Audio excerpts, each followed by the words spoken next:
Hello everyone, welcome back to the Sunday Club. Right, this is attempt number 2, so fingers crossed. I don't know what was going off or is going off, but I think it seems to be working relatively well now. So let's give it a go. We are now, of course, 30 minutes behind, so I understand if people aren't end up going to make this live, but who knows, it may means we get new people on or whatever, but fingers crossed this is now working. Now I have changed the poll this week to more of it's a Q&A, so should we have Home Nations tournaments again with England, Wales, Scotland, Northern Ireland, and this time Ireland is what I'm suggesting tonight. We are, of course, going to be looking at the imminent announcement, and this is where what I was saying in my last live stream, or my attempted one, is that new fixtures announced have not quite been announced yet, but they're very imminent to be announced. Charlie, good to have you with us. Thank you for joining back on. I don't know if you joined earlier, and apologies everybody about earlier. I'm at the mercy of the internet gods, but really odd, but it seems to be working really well now, touch wood. England imminently due to announce, by the sounds of it, an upcoming friendly against Senegal at the Forest Ground. So that'll be great. I mean, that's fantastic for me, coming from Derby. I can't wait for that, because the treks down to Wembley sometimes are a nightmare. I am the type of person, if it's a midweek game, I will take the following day off work. I'm not getting in at 2 o'clock, 3 o'clock in the morning and going to work the next day. But that Forest game will be nice, will be really nice. I think it's around June time. That I think they're announcing that. St George's Park upgrade as well is what I want to talk about. And it's one of those that might have passed you by, actually, because it wasn't in any sort of mainstream news this week or anything. It was actually a tweet that was picked up by a lot of people from Henry Winter this week in the press to say that the FA are making improvements. And I'm going to come on to detail in terms of what he said. But it was essentially, the tweet more or less implied that it was going to have some sort of impact on England's success in the future, and you'll realise, it come under a lot of criticism, probably wrongly. It's not great Henry Winter's fault, but it's just the way it was put across. And then the 21st of Feb, England versus Portugal. It's just a reminder that England Lionesses, that is, play Portugal on 21st of Feb, and that is going to be the first England senior game, men or women's, of this year. So we're now, how long are we in? We're 4 minutes in nearly, and the stream seems to be working well. So thank you all for those that are nipping back in. I think we had a lot more on earlier, but I know people have probably gone off now. But yeah, anyway, let's see who we've got. Great to have you with us. Charlie, great to have you with me. English, by the grace of God, we're back. Don't know if you can remember my comments about the kits. The FA's plan for St George's Park was to win major trophy and develop English managers. Failed in both. Well, I don't know. I think saying it's failed in both is a little... I mean, yes, it has failed. We haven't won a trophy. You're absolutely right. But at the same time, there's no doubt that there's been a clear correlation between St George's Park being built and developed and England's improved performance at tournaments, including finals and semi-finals. So... yes, I agree. It's failed. It hasn't bought the trophy. You could argue, though, that, I mean, there is a very odd coincidence that England have done significantly better at tournaments. Well, you could argue Lionesses have won the European title as well. The youth tournament, the youth teams have won World Cups as well. So I think when you look at the broader picture against St George's Park in terms of what's happened since it's been built, I'd argue it's been a success. You can argue St George's Park had nothing to do with it. But I think there's been a bit of a coincidence there in terms of England at different levels have had relatively really strong success since St George's Park has been built. So yeah, thank you all for joining. But I think the main thing tonight is one. It's something that I don't know if I've asked on this channel before about this Home Nations tournament. Now I'm not old enough. I am not old enough to remember Home Nations tournaments, but the reason why I've brought it up is because of the Six Nations. The Six Nations tournament, I love it. It's absolutely brilliant. Obviously, you get to see, the nations in this sort of hemisphere playing each other. It just made me think again about particularly on times when there's just so many. I mean, it's not so bad now because the Nations League, there's not many friendly games. There really isn't now. And I think this is going back to the Sven area when every game really was as friendly and it was 10 subs and all that. So maybe it's lost its traction a little bit now. But I've always liked the idea of having this Home Nations tournament back. And I know originally it was between England, Scotland, Wales and Northern Ireland. But I think Chuck Ireland in there as well to make the numbers up and stuff like that. I just think it would be really good. I know it was initially stopped because of the Troubles, wasn't it? But I think that's probably long behind it now. But it's just people's opinion on that. Really, I just love to get people's opinion. English, by the grace of God, worrying that their idea of development managers will mean anybody non-white rather than attacking style of play English managers.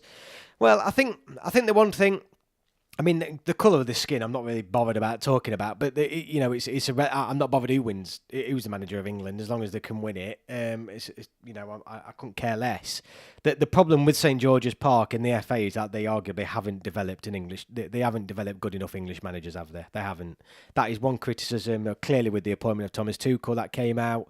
There's not enough English coaches being developed, and that is one area where still there's a problem, an absolute problem. If you remember, like the early noughties and 90s, everyone was worried that there were going to be no English players coming through anymore, and I think that's wrong. I think English players do establish themselves, but managers are still struggling to get through. Bohemian, with the Euros expanded now, not sure Home Nations tournament is a necessity. Yeah, I completely agree. And this is one of those things where I'm probably thinking something 20 years ago, it might have had a better argument, but maybe not so now. With the Nations, yeah, and with the Nations League, I'd say they play enough games now. Yeah, no, completely get that. Completely get it. Home Nations is an alright idea, but it gives the Home Nations 2 opportunities to get one over on us and go about it for the next 2 years. Ideally for me, we don't play them unless necessary. Yeah, I mean, the plus side is that all of these nations have potential of winning a trophy, including us. Yeah, I mean, we have a potential of actually winning something. I would say this, though. I think there'd be very good competitive games. I would be very, very, I think there would be very, very good competitive games. There wouldn't be enough time for a Home Nations Cup now. No, there wouldn't be. I agree. But it's just one of those things, and I think it's something that is particularly since the Home Nations tournaments come in, because there were a lot more friendlies, but there probably isn't now, is there? Unless you did it something like once every couple of years, at the end of a season, like a fast track tournament, and yeah, I don't know, yeah, but there wouldn't be. There'd be loads of opposition to it. I think the police wouldn't like it even now, even though I don't think there'd be many troubles. I think the police would be against it. It just seems a shame because it ran for so long, for so many years. Yeah, and it's just a shame that it came to an end when it didn't, and obviously I've never got to see it, and I can understand there's something different, isn't there? These are special fixtures, England versus Scotland, and I think was it the England-Scotland games recently where there were some mad statistics in terms of when we've played, last time we've played some of these nations in, or was it Ireland? It was Ireland, Republic of Ireland. It's been so long since we played them in a competitive match, and you just feel like England, Scotland, Wales, Ireland, we should all be playing each other a little bit more often, and they do have that special buzz about them that I just feel like I'd love to see them more. I'd love to see them more often. It's as simple as that. And love to have the chance to go and watch England, Scotland at Wembley, or England, Scotland in Scotland, and I just think at the end of the day, they're in the entertainment business, and I think that's what football forgets itself sometimes. The FA need to develop or get outside help to do it. Attacking managers who will replicate what we see from majority of foreign managers in the Premier League. I think the problem is, looking very briefly into it, from what I understand, is that the cost of doing your coaching licenses in this country is absolutely astronomical compared to anywhere else. The other thing is that for some reason, a lot of clubs have foreign owners, so they want to go out and get foreign managers, so they're not automatically looking at English managers they're bringing in. How many managers do we hear shipped in, and you think, we've no idea who they are? Like, Amaron, United's new manager, it's just like, yeah, I get it, he's got a good record, but, he's come from nowhere, he's not doing great. Could an English manager in another day and age have done a better job than he's doing? Absolutely, I think. And there's just too many random foreign managers that come in from nowhere, and they're giving so many more opportunities. And ultimately, we're now, what are we, 30... How long's the Premier League been going? Is it 35 years, 34 years? we've never had an English manager win the Premier League. And it's got nothing to do with English managers not being good enough. It's got everything to do with the fact that there's just never been enough in the league, full stop, at top teams. At the end of the day, if you give an English manager, Chelsea, Man City, Liverpool, well, probably one of those, and Arsenal, one of them is going to win the Premier League. It's as simple as that. They just haven't been given opportunity. I wanted Potter to manage England, plus allow him to teach what he knows all throughout St George's Park. Yeah, I mean, Graham Potter was probably, well, it was between him and Eddie Howe, wasn't it, for the English candidates for the job after the World Cup. After the Euros. And I think... I think most people would have been happy with Potter. He had been out of the game a long time, though, hadn't he? I think the thing is that this appointment of Thomas Tuchel, it's a short-term appointment, and that's what it's always been about. Gareth Southgate has very much been... I think St George's Park and Gareth Southgate very much came as a package, even though he didn't want the job in the first place. It's all been developed in line with Gareth Southgate, this English way. It all sort of happened at the same time. With Thomas Tuchel, it's a bit of a different mindset where they've all clearly come out in the press and said it's about winning the World Cup, and that's it. That is it. It's just all about winning the World Cup. The FA now feel like the development's done. The development's done. The players are there. This is what we've built towards. We've got the teams. We've got the players to do it. The FA are now just looking who's the manager to bring it all together in the short term. They're not looking. The FA aren't looking 4 years ahead in a minute. They're looking at the next 12 to 18 months, and that's it. And ultimately, that is either going to be a huge success or a huge failure. Most likely a failure, because on the day, the chances of England going to win the World Cup are still slim, no matter how good we think we are. But ultimately, Tuchel is a different appointment in the fact that he's not bothered about developing for the next 10 years. He really isn't. He's here to win the World Cup, and that's what he's been told to do. Tuchel won't be here for the Euro 2020. Yeah, exactly my point. And I don't think... I think unless we win it, I don't think we will. I think unless he wins the World Cup, and I genuinely mean that, even if he gets us to a final, I think he'll be gone. Problem with Potter and Howe is there are only two managers good enough on paper to manage England, but they have so much potential. Let's not waste them now, especially when Tuchel was available. We need Tuchel, in my opinion, actually gives proper competition for all England managers to rise up. Now, I completely agree. The problem is, though, is there's no doubt more English managers need an opportunity. It's as simple as that. I think I've mentioned even English managers who come in and seem to do a good job, like Michael Carrick, for example. You know, you might say whatever now, but there's no doubt Michael Carrick has come in and done a relatively good job in management so far, but he's nowhere near getting a look in for a Premier League job. What would happen is somebody will get sacked and there'll be a foreign manager brought in who none of us have ever even heard of before. I mean, that is so common now, and I'm not saying they're all rubbish, but the fact is they do that because all the clubs are owned by foreign teams, foreign owners, sorry, so they go out and get foreign managers, and English managers don't get a look in. But ultimately, there's not enough out there. There's not enough trained English managers on there. I think statistically speaking, there's a lot less English managers trained to that level. I mean, let's just clarify anyway. The whole coaching licenses anyway are just an absolute money-making racket. Why do you need a qualification license to manage football? Trust me, it's a spin. You do not need to do a course to know how to manage a football team. It's nonsense. Yes, you'll learn probably some little bits and bobs, but there's nothing you wouldn't learn on the job anyway. Nothing at all you wouldn't learn. It's not rocket science. It's not brain surgery. They never needed it for years before.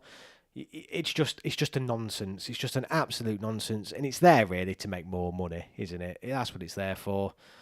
iMatch channel, great to have you back, mate. Sorry about earlier. But look, the reason why I'm saying this, I know friends who are going through it all. They go and get these FA badges. I mean, the fact is they've got thousands of people paying out money to coach a children's team or a senior men's team at a low level. It's just a money-making racket. But they all know when they get to a certain level, either they get in a huge amount of debt, they fundraise for it, or they don't do it in terms of their senior coaching licenses. And that's the problem in England.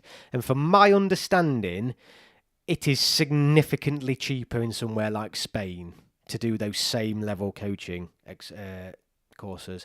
It's too expensive in England for badges. Germany isn't anywhere near as expensive. The FA balls it up again. Yeah, there you go. Yeah, exactly my point. Exactly, and I believe it's the same across the whole continent. But the coaching badges alone, like I said, I don't agree with them anyway. I think it's a nonsense. But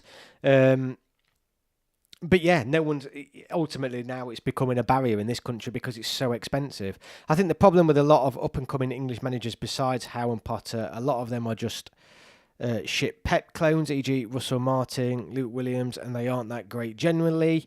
I think the problem is, ultimately, it is about opportunities in the Premier League. It really is. It honestly is. End of the day, if you have 10 managers in the Premier League, you're going to get one who's going to do all right. The reason why foreign managers are doing better is because there's more of them in the Premier League. It's simply you're bound to, the odds are that the like a Villa or someone like that are going to do better because they've got there's more foreign managers out there. Like I said, if you give an English manager any of them the top 5 clubs, they're going to win the league. Speaking of Potter, he went abroad to get his badges. Yeah, don't blame him. Don't blame him. I mean, I've never thought of that. I don't know. I mean, I don't know how it works in terms of going abroad to get your badges, but interesting one. Don't know why other people don't do that. Or do you have to actually live there? I don't know how it works. I don't know how it works abroad in terms of what your commitment is to a program, whether you have to attend personally and stuff. Well, I suppose you would do actually, wouldn't you? But yeah, the badges thing are just a load of nonsense. Absolute load of nonsense. But it is what it is now. That's the way the game's gone. But yeah, this isn't a high level thing. All you've got to do is speak to friends, speak to work colleagues. There'll be a lot of people who's probably attempted to go through badges and stuff like that, and they all know there's a ceiling. They'll work their way up, get so many badges, and it gets to a point where it's just too expensive. And that's a problem. That is a huge, huge problem. But going on to England, playing in Nottingham, 2 minds. One, great, because it just very selfishly great, something in the Midlands, which has been a long time. Feels like it's been a hell of a long time since England played any sort of game in the Midlands. So, yeah, about time. The problem is, though, is the Forest, City Ground holds... I don't think it has enough seats to even cover the travel club members. So when it goes on sale, the travel club members could potentially... Some travel club members may potentially not get... Oh, yes, Wolverhampton, of course it did. Forgot about that. But I was there. Yeah, there's a reason, Matt, why I forgot we played at Wolverhampton, because that was the night Hungary turned us over 4-1. And I'd put that out of my mind on purpose. But, the City Ground doesn't have enough seats, I don't think, to cover the full travel club membership at the minute. So... yeah, it's a bit of a... yeah, it's a bit of a joke. Oh, yeah, but was that the COVID one, Matt's channel? Was that when it was behind closed doors? In answer to your poll, I'm leaning towards no, because given the fixture congestions, England are surely going to send a reverse team. Yeah, no, exactly. It was against Hungary, actually, 4-0. Yeah, it was 4-0, not 4-1. I gave us a goal then. How dare I? What a night. I mean, I remember that. I remember everyone calling for Gareth Southgate to be sacked after that. It was a woeful... I remember it was when they shoehorned, was it 2 or 3 Nations League games at the end of the season, and fans wanted them, but the players didn't want them. The players just wanted to be on holidays. No an excuse. We were terrible that night. Yeah, but that's a while ago now, Leicester. I remember them playing... I do remember them playing in Leicester, but 2019 now is a long time ago. Hell of a long time ago. Doesn't seem it, though, does it? When you put 2019, you think that's not that long ago, but it is. It's like half a decade ago. But yeah, I think was the Italy game the 0-0 draw? I'm sure that was behind closed doors.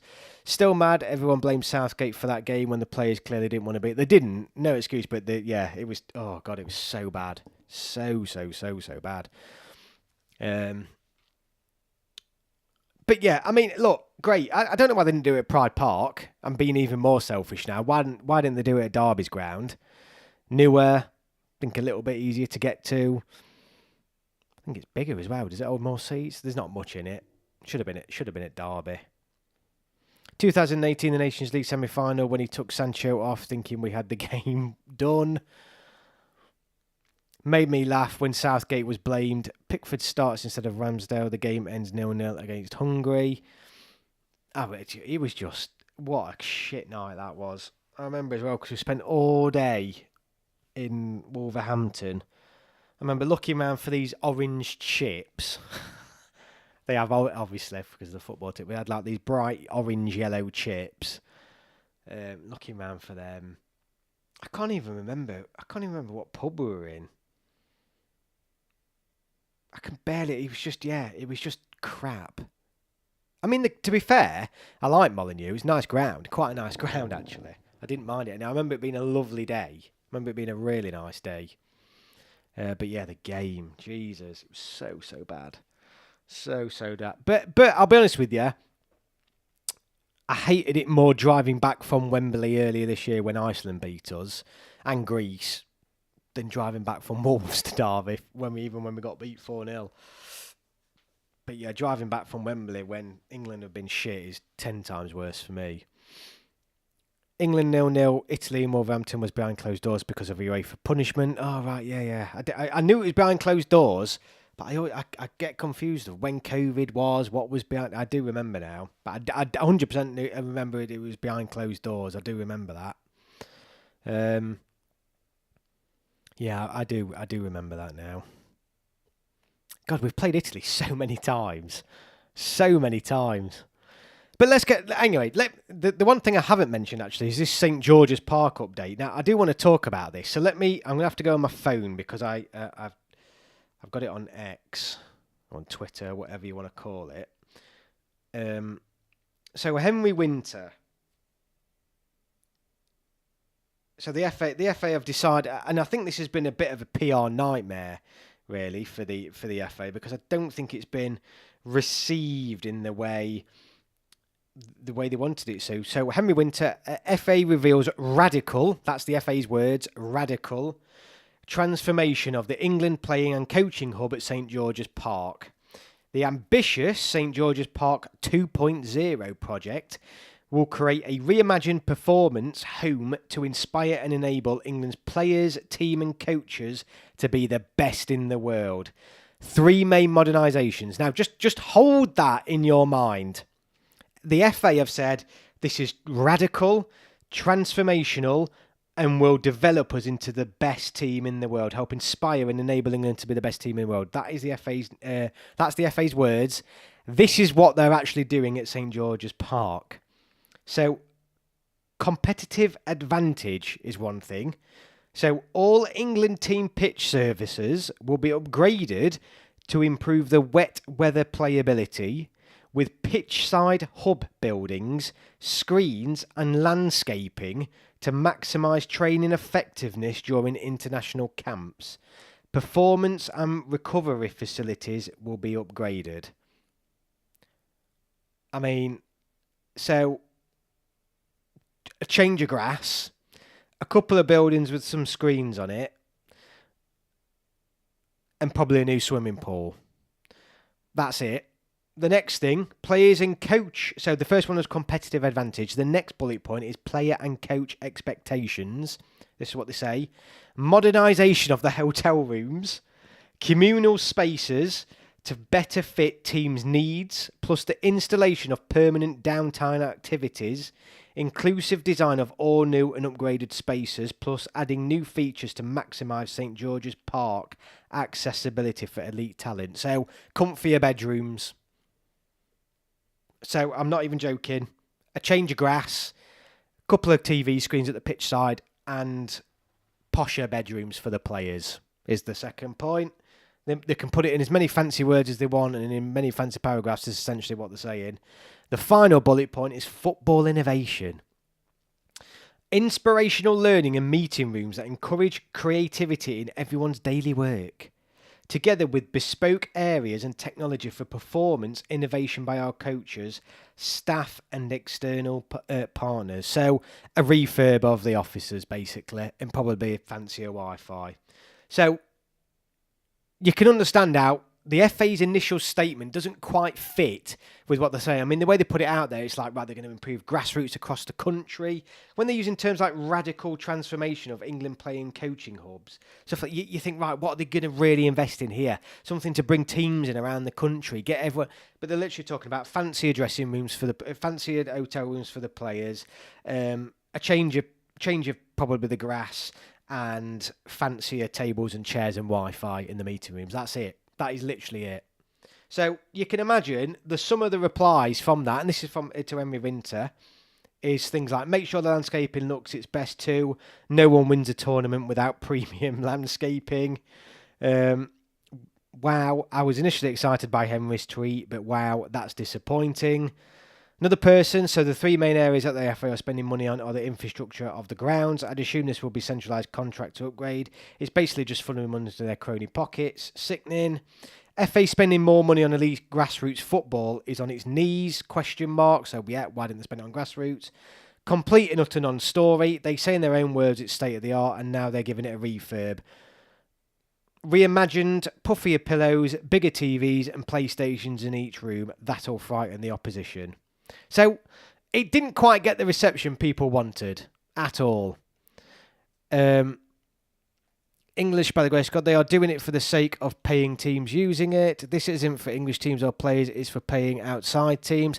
I don't know. I think ultimately they've put it in the way. I mean, ultimately the statement, that may be the case, but ultimately the FA statement is to say that this is going to, in their words, make England's team and coaches the best teams in the world. That is what they've said. So you can't criticise people for assuming actually, that they're introducing changes that they're suggesting could potentially lead us to winning a World Cup or support us to win a World Cup. The reality is that it's a non-story. That those announcements are pretty. Yeah, I think it's not so much what they're doing; it's the way they put it across, and that's the point. I mean, however much this is costing at St George's Park, where's the grassroots investment? Where is the grassroots investments from the FA? And I know they do it, but you just think, I've been to St George's Park on numerous occasions. I live within 15, 20-minute drive of it. There's a hotel bar there. I've played there. For football teams. I've gone on the tour there. I've been to St George's Park a number of times. Trust me, it does not need any modernisation at all. The thing is absolutely state of the art as it is. I promise you. It's a nonsense. It's an absolute nonsense. The hotel suites are absolutely immaculate. The facilities are immaculate. The pitch is immaculate. All the pitches are immaculate. It's just, honestly, it's a nonsense. It's just pissing money up the wall.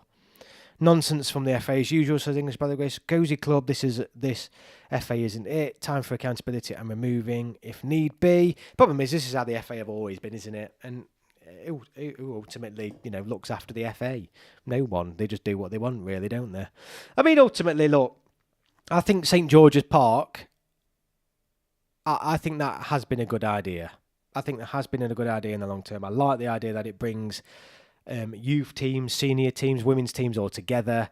I like how it's a place that English coaching, if, end of the day, I like the idea of English football having a home outside of Wembley, because obviously the nonsense of them wanting to sell Wembley Stadium was even worse. But I like this idea that St George's Park exists.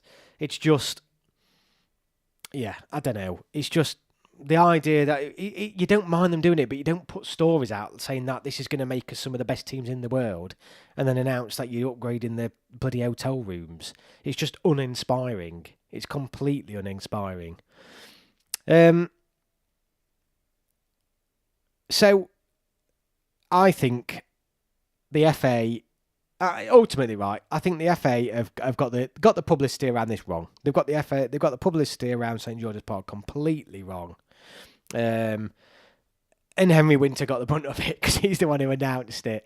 And I'm not saying he was endorsing it or agreeing with it. But maybe his words. It just seemed like he was taken away from it a little bit as well, and didn't seem to criticise it the same way everybody else did. But who knows? Who knows what he was thinking? It was just a really odd announcement. But yeah, it's not going to win us the World Cup, is it? Let's be honest. It is not going to win us the World Cup. So England and Nottingham, great stuff.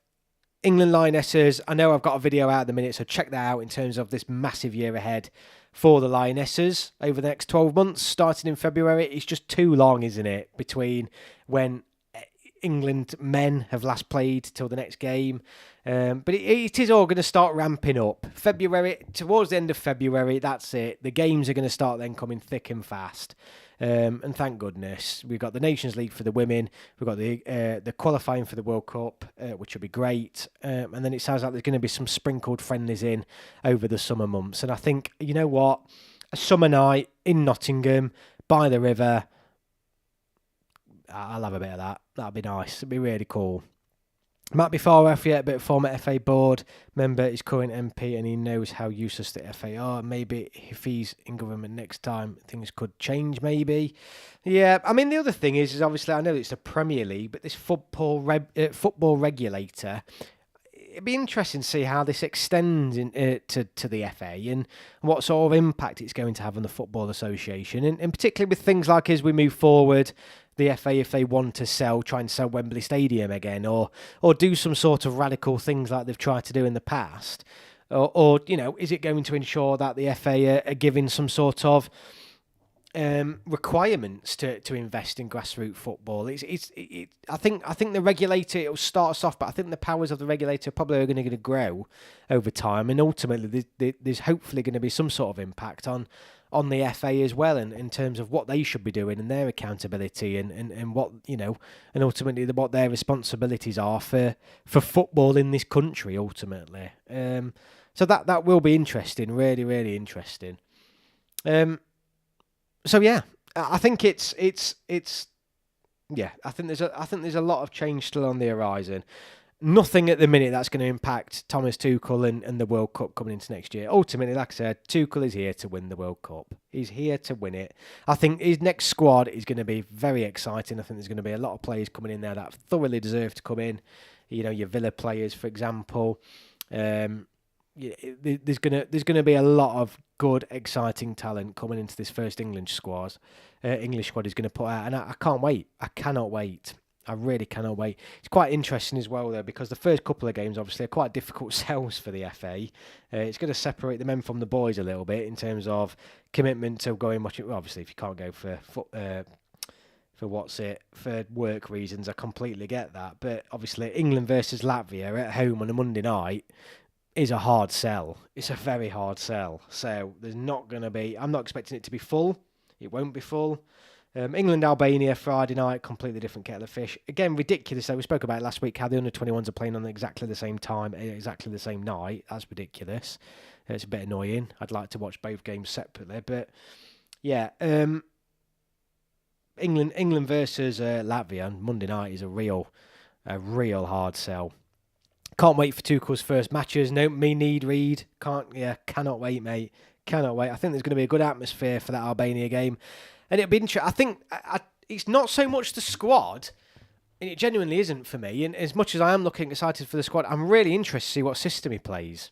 I'm so excited to see what he does with that number 10 role, what he does with the midfield, what he does in terms of players around Harry Kane. Does he more or less go for that, three up top with the players out wide and number 10, or what does he go for? And ultimately, that's the one thing when he was first appointed and they were looking back at what he's played previously. He's played that many different systems. I'm just really excited to see what he does with that talent that's available to him and that squad that's available to him, because ultimately he can play what his favourite thing is now, because whatever he plays, he's going to have good players in good areas of the pitch. So I'm just really excited to see what he comes up with, and I'm adamant. I am adamant. There's gonna be some shocks. Tuchel is gonna make some shocking decisions. Not shocking as in bad. I think he's gonna make some surprise choices. Are you expecting a back three? I don't know. I don't know, Reed. Honestly, I can't. This is what I mean. I genuinely don't know, and I'm really, really excited about the fact that I don't know. I personally didn't like England playing a back three, but it's not so much the back three, it's what's happening in front of it. And I think England looked a bit lost at sea sometimes in the back three. But what does Tuchel think? What's he going to do if we play a back three? Is he going to make it? I don't know. I think it's going to be so interesting to see what he does. Really interesting. For his sake, stay away from a three at the back. 2 number 10s is what we need with all those players there. The problem is, right, and I think, well, it's not a problem. I think the Lee Carsley experiment against Greece at home, where we tried literally putting every single amazing attacking player on the pitch that we possibly had, and we got absolutely destroyed by Greece at home. It shows that you need a balance. You can't go in and put he can't just go in and put all the best players on the pitch. It doesn't work like that. You can't just have all that attacking players. You can't be having your Palmers, your Sakas, your Fodens, your Bellinghams. You can't be having them all on the pitch at the same time. So I think it'll be interesting to see what he does. Unless Tuchel manages to piss off the entire FA, which is possible, to be fair, but we should get close to a World Cup, and with him as manager for a home tournament, it should definitely, hopefully be ours. Look, there's no doubt. I think the very minimum is he gets us as close as he possibly can. We should be getting close. Match channel, Kane isn't done. I'd agree. I still think Kane is. Yeah, I still think Kane's class. I think it's as simple as that. The problem is, though, he's got to do more, hasn't he? And I think it's in terms of, there were times at that Euros, and I know it was the odd Euros where most teams looked shit and a bit flat, and other players, not only Kane, looked off it, but Kane was like playing with 10 men. It was like playing with 10 men for long periods of that tournament. But we've got to get the best out of him. And if he can't, he's got to be brave enough to drop him. I think that's the thing. I think he starts with him, but if we can't start to get the best out of Kane, when it matters, he's got to be dropped. Imagine he'll play a 4-2-3-1. He's played that pretty much everywhere, bar Chelsea. We don't have a world-class number 9, accept it. No, we do. Kane is world-class. Kane is still very good, just moves like he is in quicksand, but he has always been like that. I think it's how the players you have around him, isn't it now? Kane is a bench player at best. There will be fights in the dressing room if Kane stays doing the same shit. I think I think Kane starts the next game for Tuchel. I do think though, he's got to get a better.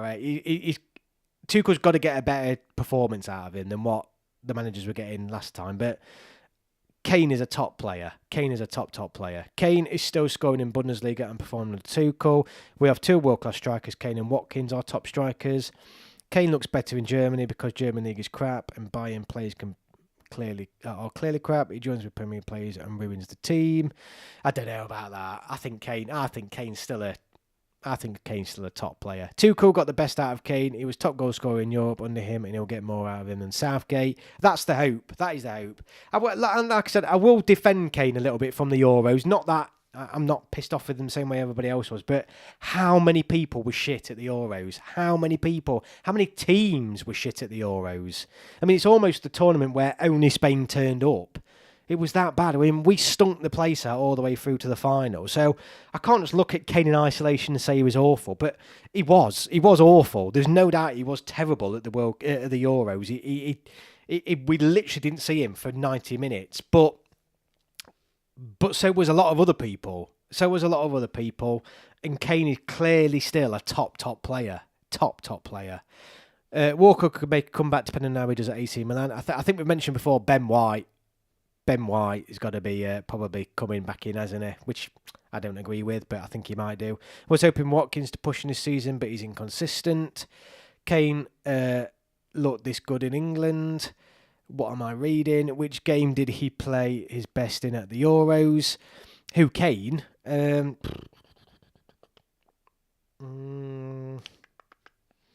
don't know. He didn't have a good Euros. He didn't. But my point, I go back to my point, a lot of players didn't have a good Euros. I was really critical of Rice over the summer. I think Rice had a shocking Euros as well. The problem was Kane was playing in a position where he was having a bad game. You're up front, and if you're having a bad game, you're not going to touch the ball at all. The drawers will go on for Tuchel rather than blame Kane. If Tuchel wants constant shit from the press and fans, then carry on with Kane. I won't stay silent and allow Kane to ruin another chance at winning a trophy. Look, Kane's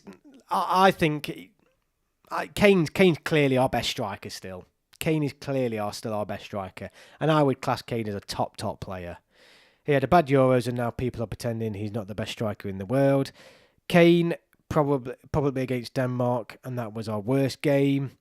Mate, what are you chatting? Yeah, Euro 2024 was poor. 3 teams weren't any good. Germany, Switzerland, and of course Spain was so bad. Georgia were more attacking than France and England. Yeah, it was an odd tournament, it was. But Kane was very, very poor, but he was knackered. Everyone was knackered. But look, Kane's class. And it's not just his scoring. He does a lot more. And the thing is, if we can get the ball to Kane, it's not just his scoring. And that's where he puts him way ahead of Ollie Watkins. His passing, his distribution, his link-up play is so much better than anything else we've got up front. The fact that Kane had an abysmal tournament and still finished joint top scorer says all you need to know about this is quality. It does. It could also say something about how shit the Euros was in the summer. But no, you're absolutely right. End of the day, he's there to score goals and he still scored goals, didn't he? He was crap all through the Nations League too. He's always very injury prone now. Tuchel can manage Kane's fitness. Hopefully he gets a bad injury and nobody can claim he needs to play then. Come on. Come on. He's not that bad. I mean, it sounds like you don't want him in the squad at all. Come on. You can't be chucking Kane out. Injury prone. He missed 6 games since Bayern. I mean, as far as I know, he's playing every game. He scored 2, didn't he, this week?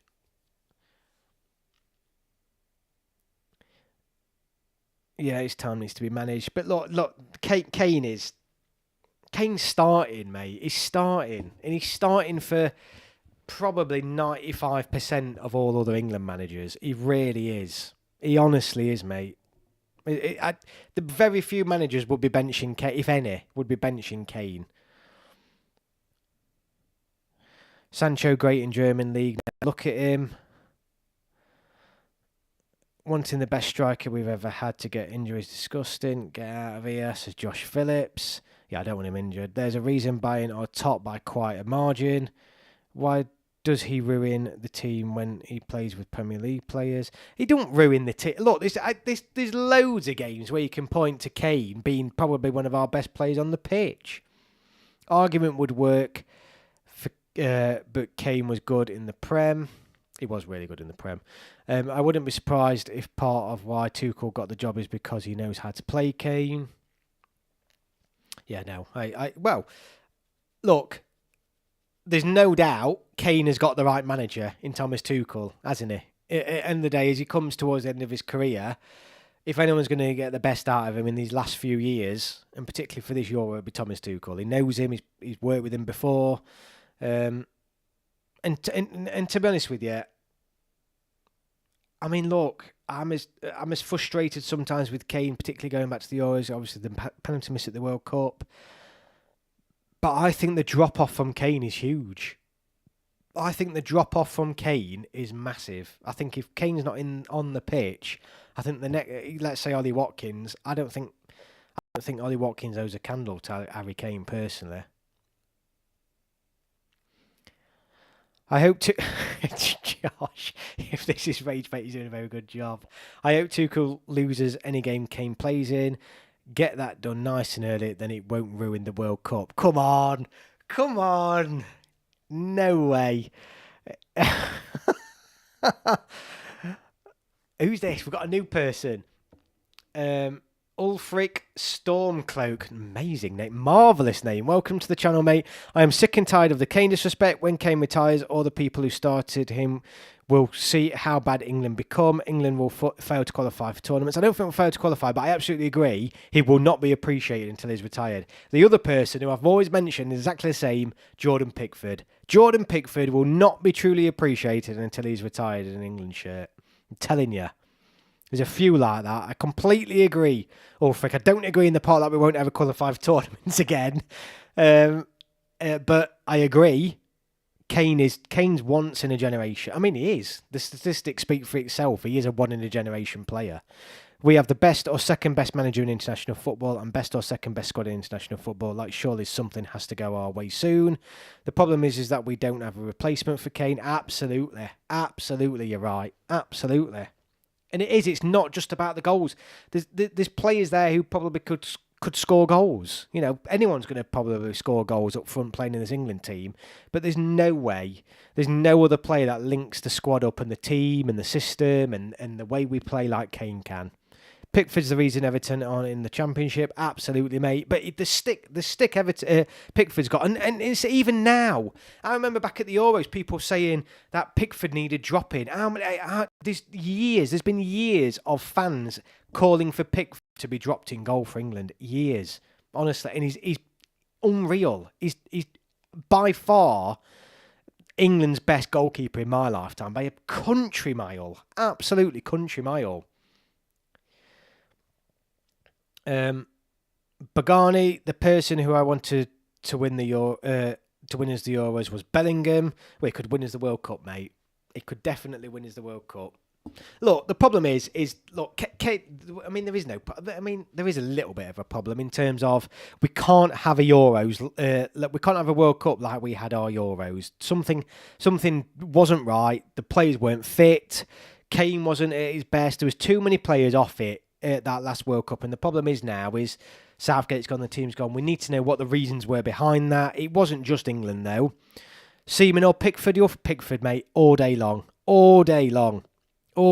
Pickford's done everything he could possibly have done to win as a tournament. Look at the penalty shootout loss to Italy. I mean, what did he save? 2-3 penalties? He did everything he possibly could. Pickford is, I think, England's best keeper after Gordon Banks. And the only reason why he's not above Gordon Banks is because he hasn't won a trophy. But Pickford is England's best ever goalkeeper in my lifetime, easily. How many more tournaments do you think we got out of Pickford? How old is he now? Probably one. I mean, now maybe he could make the next World Cup. Keepers do tend to go on a lot longer, don't they, actually, to be fair. I mean, he's only 30, so, yeah, well, at least a couple more. Maybe a couple more. Could he be playing in 36? I mean, not only that, footballers tend to play older now. Goalkeepers also tend to play older, so I don't know. Interesting question, that. Bellingham was more of a flop than Kane. What, at the Euros?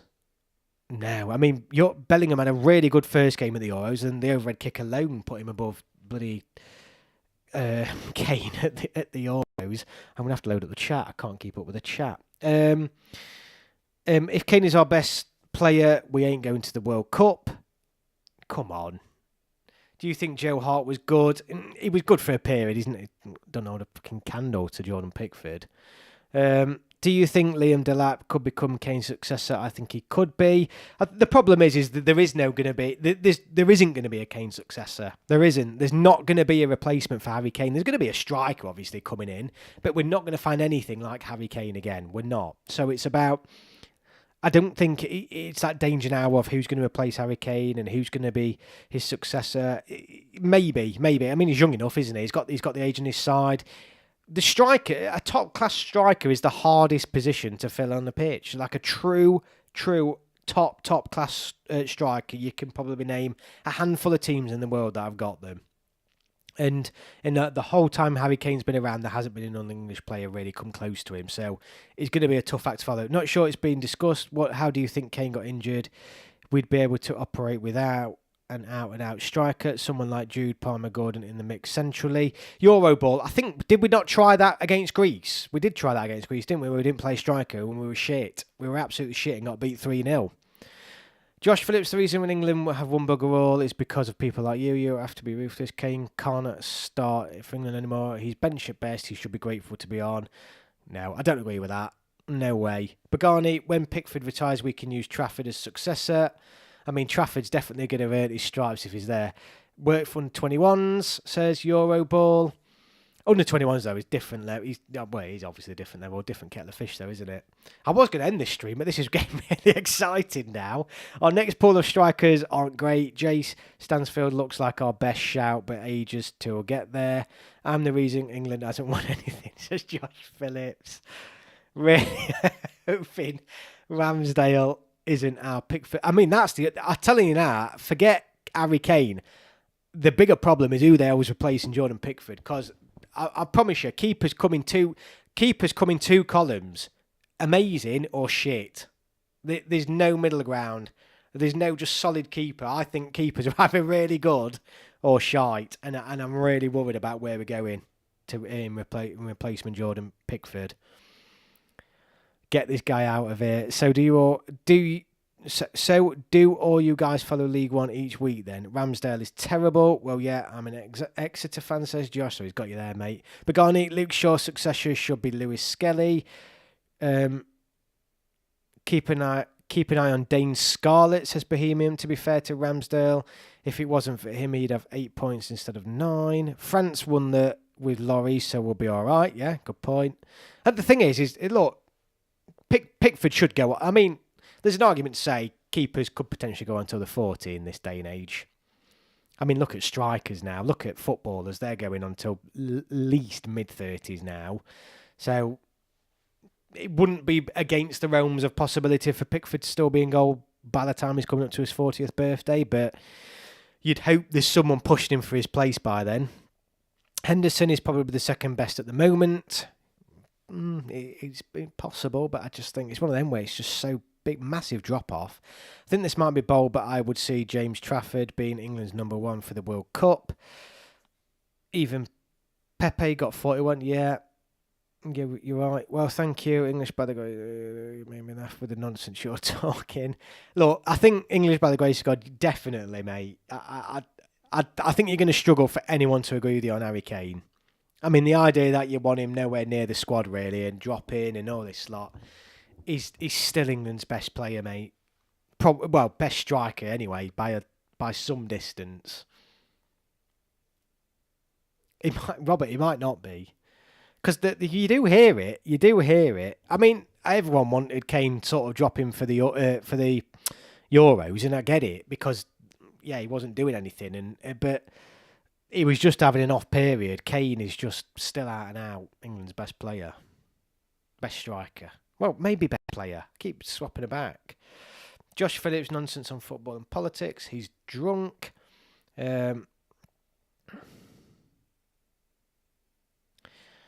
be hoping Kane is injured at the World Cup. You won't dare apologise when he's walking around the pitch. I don't get quite sure that what it means. Look, there's not a single England fan other than yourself who probably wants... No, there isn't a single England fan, surely, that wants Harry Kane to be injured. Come on. And I know it's only one person in chat, but come on. Come on. We can't be having that. You can't be having that. I mean, look,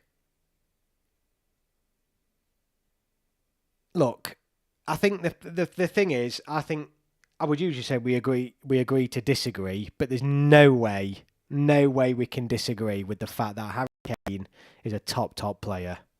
Who would you start against Albania based on what Tuchel has played? I don't know.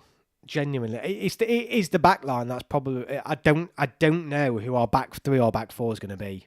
I really can't pick it. Pickford in goal. That's it. I've established that. Pickford in goal. But it's like, what do we do with Trent? What do we do at centre back? What do we do at left back? Do we play 3? Do we play 4? Do we play 5? Honestly, it's that back line. I honestly can't make my mind up. I can't make my mind up at all. Honestly, I can't make my mind up.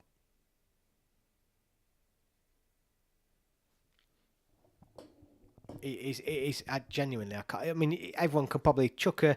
I think the front three, having one striker, is still probably the way forward for England. One striker, 2 attacking players off either side. I don't think playing 2 strikers is going to be... Yeah, I don't think that's the answer. Albania will sit deep, so Kane isn't an option. Yeah, but Kane drops deep, and then other players running behind. Lewis Skelly left back, centre back Gay, centre back Stones, right back Trent. Okay, but a lot of people don't like Trent, do they? And it's like Skelly completely untested. Do we want to be going into a tournament with him at left back? Stones and Gay, fine, absolutely fine, particularly Gay. But then there's been points where they've both been out. I mean, Stones hasn't always been playing for City because of injuries and stuff. Bellingham and Kane surely both start if fit. Yeah, no, I'd agree with that 100%. Josh, honestly, mate, don't get wound up. Just an FYI for everyone, let's keep politics out of the chat as well. In fact, I'll put it out there now, and this is for everyone's sake. Any political comments, I'll take them out, because we're not here to do politics. We're here to do football, and we're all English. That's what matters. Whether we think some people are talking nonsense or not. Most teams sat back against Bayern, and Kane scored most of his goals there. If a team is sitting deep, Watkins would be useless as there's nothing to run in behind. Yeah, very good point. I don't think a team sitting deep makes Kane useless at all. I think he comes deep, doesn't he? Stones is kind of washed. I think that's the thing. It's like, again, it's... Yeah, it's... I think we've talked about Tarkowski and Branthwaite, haven't we, before on this channel, because they're part of a very solid Everton defence, but then some people said Tarkowski's better than Branthwaite, and, you know, there's options there, but rather give a youngster a chance. I mean, what does he do with players like Jones, for example? Do they come in? Does he play a holding midfielder alongside Declan Rice? So it's a real...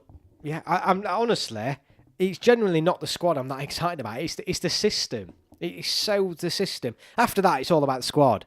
But I just want to know what he's going to try and play. And I want to know how England play in it as well. Stones and Branthwaite could work. Yeah, but I think someone called Branthwaite out last week for being a bit clumsy and a bit... But at the same time, he's been a part of a really solid Everton defence. Hoping to see Curtis Jones alongside Rice, in my opinion, is our best option to complement him. Prefer Jude as number 10. Pretty certain Kane was too stubborn to admit he had an injury going out of the last season and into the Euros. He's a goal-scoring machine in the Bundesliga right now. Yeah, I think he had an injury. Was it his back, wasn't it? I'm sure it was his back, where he was having some real trouble. All our defenders and strikers are washed. They're not. Come on, what's the negativity, man? Sam, they're not. Kane's not washed. All our Gahey's not washed. They're not washed. Forget about Gomez. Forgot about Gomez. Sorry, great shout. I mean, Mainu. What's happening with him? Do we feel like? I mean, I think Mainu's had a relatively good season still. Good player. I mean, it's interesting. Like Eze, he's sort of dropped off, hasn't he? He was on the bench the other day. Wharton wasn't playing the other night. You know, so it's just like this players switching about a little bit. Bundesliga had 2 teams in the Champions League final for last season. Why, thank you, Mr. Ball. Dylan, Euroball, the issue will be playing Bellingham as 10. Is Palmer will be benched. I'd argue Jude is better as a box-to-box because of his work rate. Palmer is more of a natural 10. We're going back onto the same problems, aren't we? How do you fit them all in? And ultimately, he's got to bench someone, and that's the problem. On Tuchel's first game, if he's doing it right, because like I said, go back to the Lee Carsley game where we chucked everybody on the pitch and we got absolutely battered because the balance was wrong. If he's doing it right, if he's picking a balanced squad, and you've got to think about defence, as much as we've got all these amazing attacking players, you've got to think about the defensive structure. If he's doing it right, he's going to have to bench a top player. He's going to have to, because they can't all physically fit in. Palmer's not in great form right now, but what about Foden? He's not exactly been having the best season. Saka's been injured. Would he be coming straight in for a start?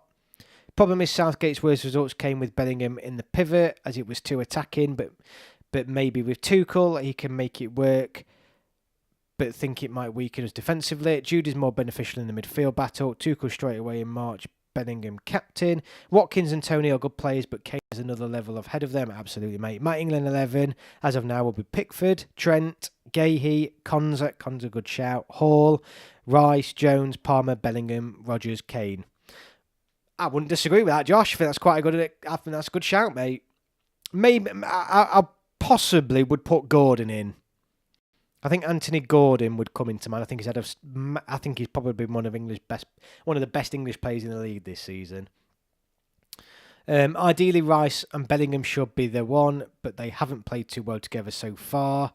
Tuchel would need to commit to them as a pair from now on if they work, in my opinion. I think you have Kane on for 60 minutes or so. Yeah, I agree. Obviously, Saka instead of Palmer when he's for... Yeah, absolutely, mate. Completely agree. Crystal Encore, hiya, mate. We're not. I don't think we're going to be long now. Can definitely see Bellingham being captain eventually. Oh yeah, definitely. He probably will be, won't he? I mean, if he can keep his temper down, you don't want a captain who's going to get himself sent off.